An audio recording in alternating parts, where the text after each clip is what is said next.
Hello and welcome back to the Nasty Metal Production channel, great YouTube, and welcome to another album of the week. This is episode number 135, and this week I am spotlighting Mob Rules, the 10th studio album from Black Sabbath, and also the second studio album for Ronnie James Dio here with Black Sabbath. But it also serves as the first album with Black Sabbath for drummer Vinnie Appice, who of course had replaced Bill Ward, who left after Heaven and Hell. So this is the first studio album for and also I'll get to a little later about the whole lineup and everything about after this album and whatnot. Still, even though you know most of the stories anyways, because again, just like me, you're all Black Sabbath fans. That's why I'm not going to go in too much of a review about this album, but I'll definitely at least focus on Mob Rules here. Again, this was at least recorded in 1981, which would be the record plant in Los Angeles, California. Of course, with producer Martin Birch, the late Martin Birch. Again, rest in peace. It would all be recorded at least in night. It's not really stated on what month or how long it was recorded. Even though the first recordings, at least for this album, basically was mostly also made up as a, I guess you can say maybe as a way to contribute to at least to the heavy metal animated movie soundtrack, but I think that that's only from at least fan theories.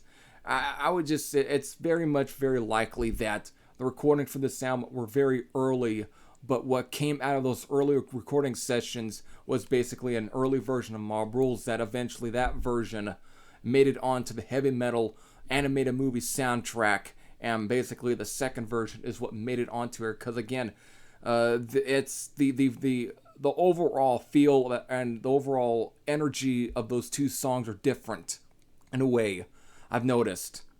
Even though they sound no different, but there is a slight sort of little difference there, but not too much of a difference. Still, though, that they out of those early sessions became them basically contributing to that animated film. But eventually, what did get fully recorded ended up being released through Vertigo Records or Warner Bros. Records throughout, whether it be Europe or the United States, on, at least according to Wikipedia, which could very well be the correct date, November 4th of 1981. However, if you look on the Metal Archives, the date that they have listed is for October 1st.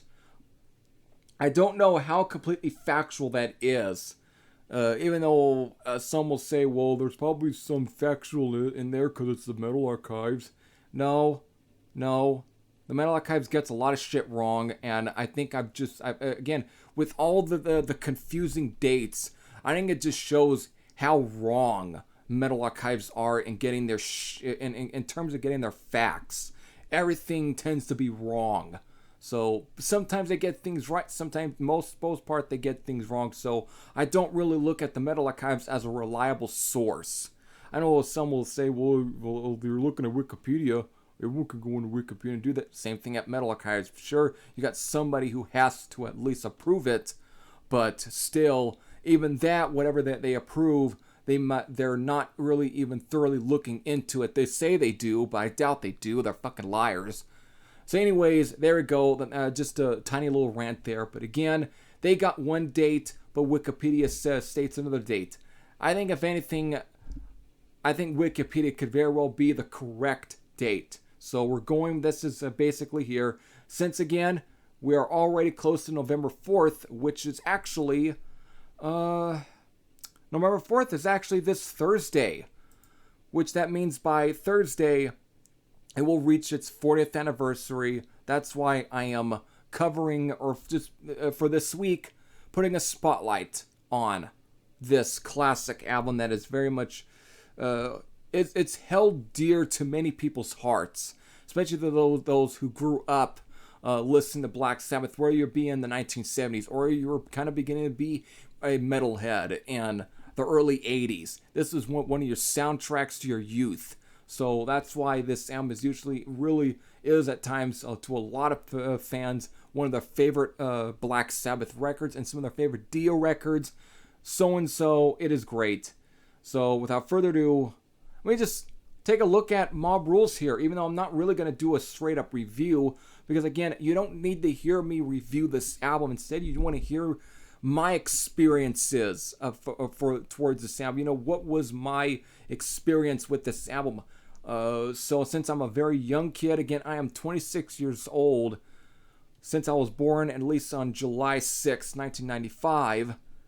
Again, I didn't really grow up with this album like many did, but at the same time, I still have my experiences because, again, I grew into at least a family that really loved that old stuff, especially from somebody who my father was a big Black Sabbath fan, or at least he was definitely a Black Sabbath fan. My brother definitely getting heavily into Black Sabbath. So I just really was able to really kind of really cling on to Black Sabbath.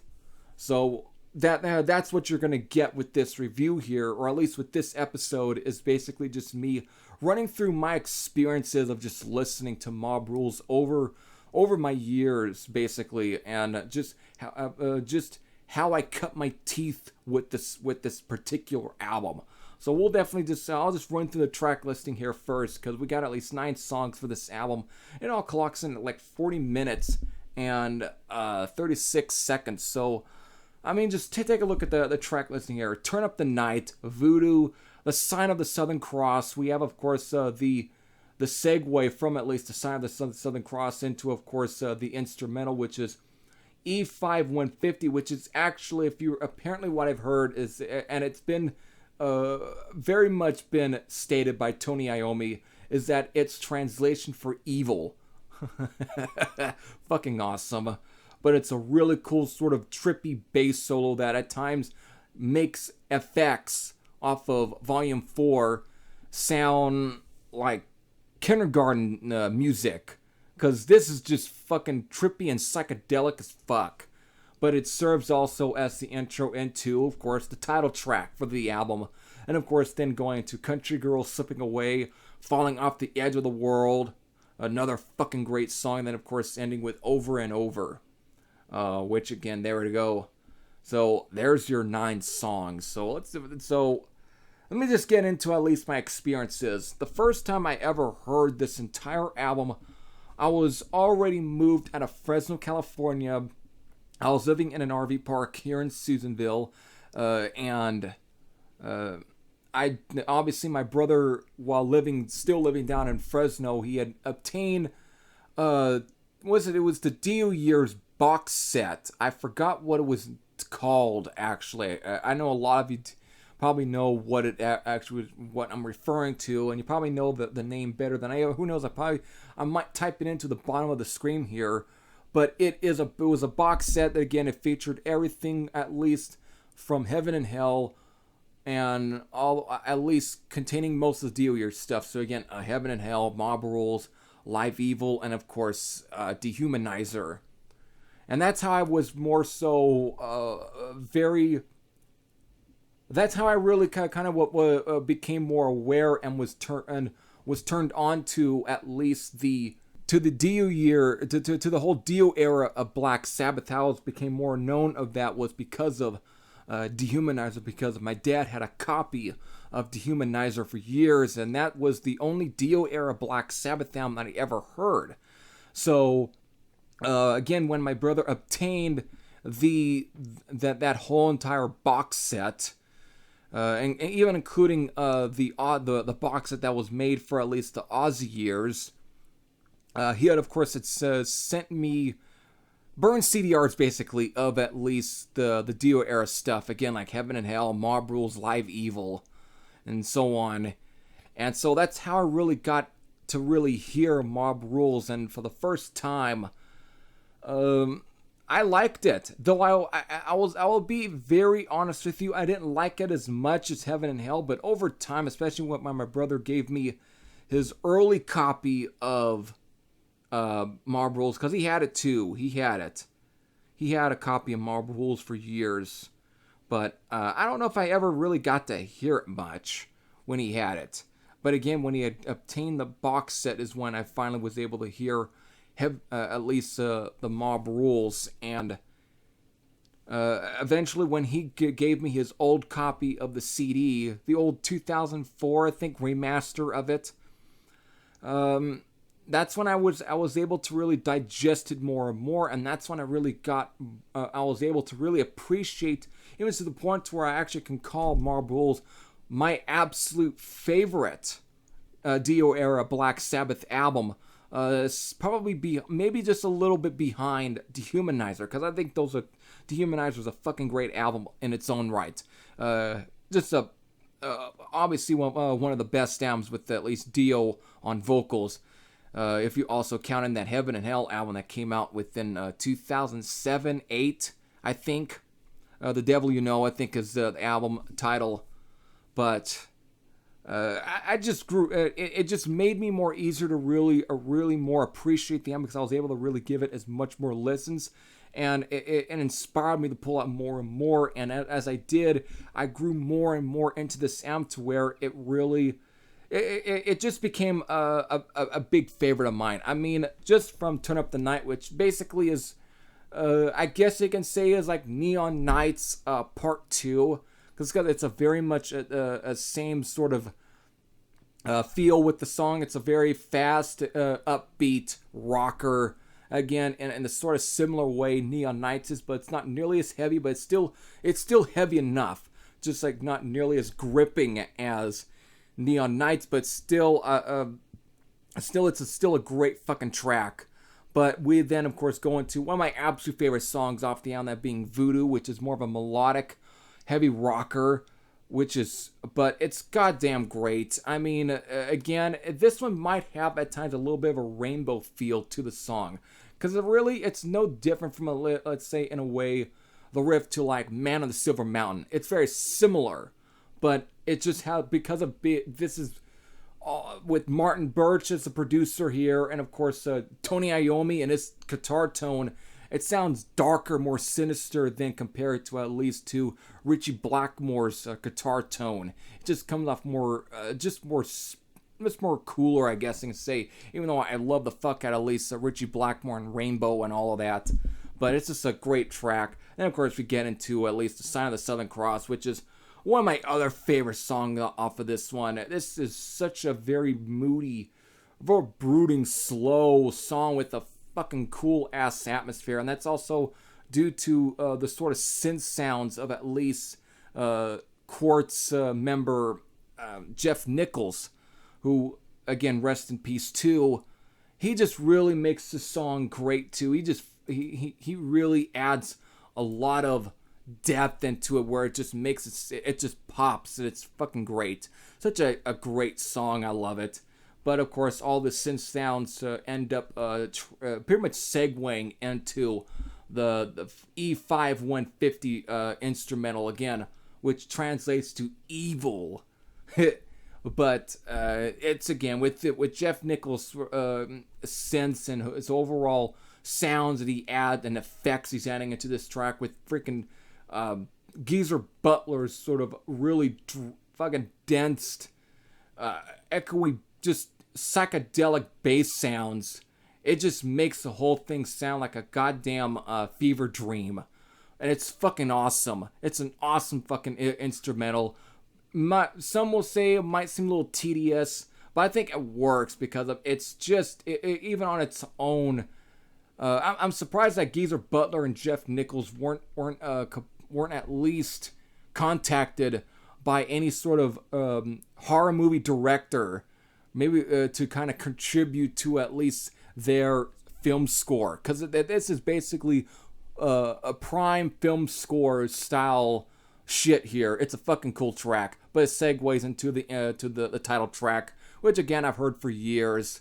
Again, because of my brother had borrowed the heavy metal animated movie soundtrack from the library when the library was until this day, basically, or you're make it able to where you can borrow music from the library, and that's how I heard the song Mob Rules, and I liked that song for a long time. But I always kind of noticed how on the album, how it just felt a little slower a little bit, even though it still has a fucking cool pace to it. But still, it just, the animated movie, the one that was added for the animated movie soundtrack was just a little more faster.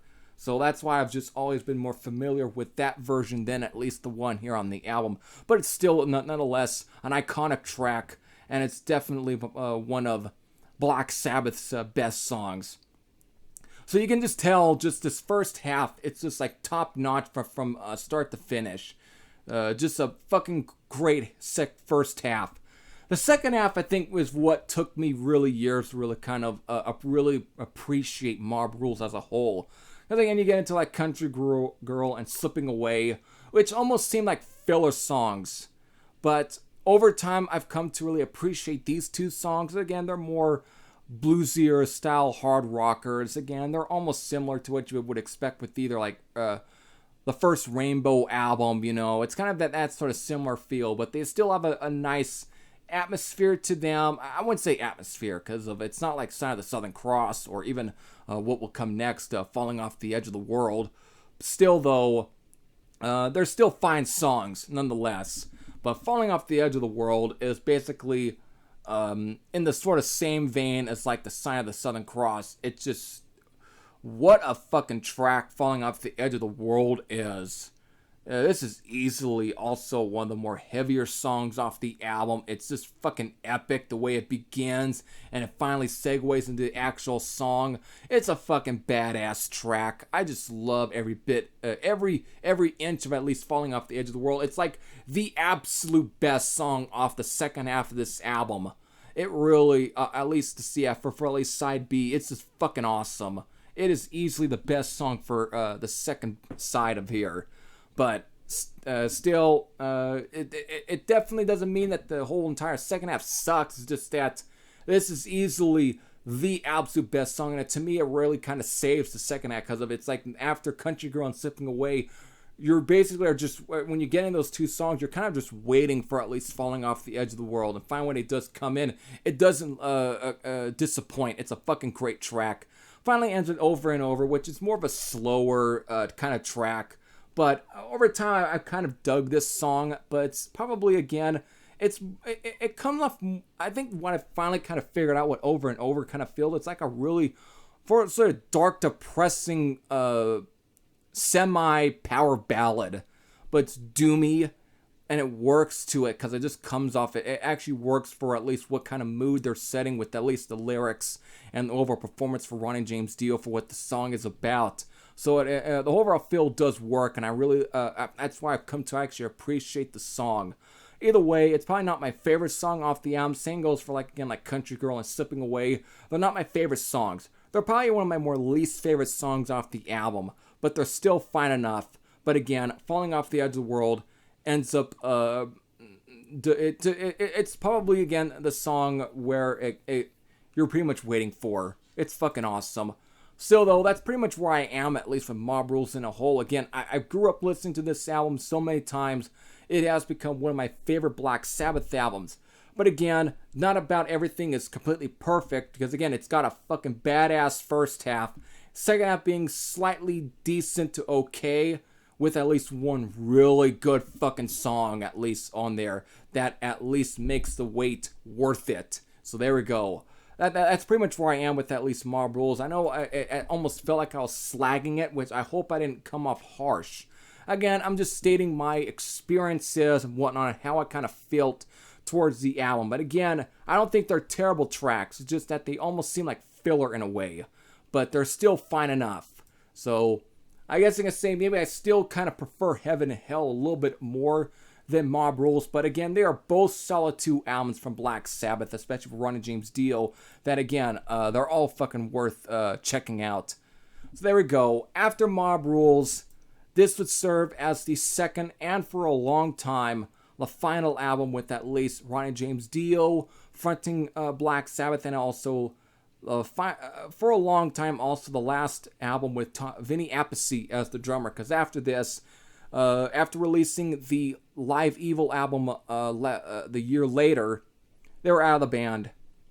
Basically, Ronnie James Dio took Vinnie Appice basically to go and then acquiring Sweet Savage guitar player Vivian Campbell, and they would, of course, would all form, we all know to this day, again with Jimmy Bain of Rainbow, the solo band, basically, just forming his band.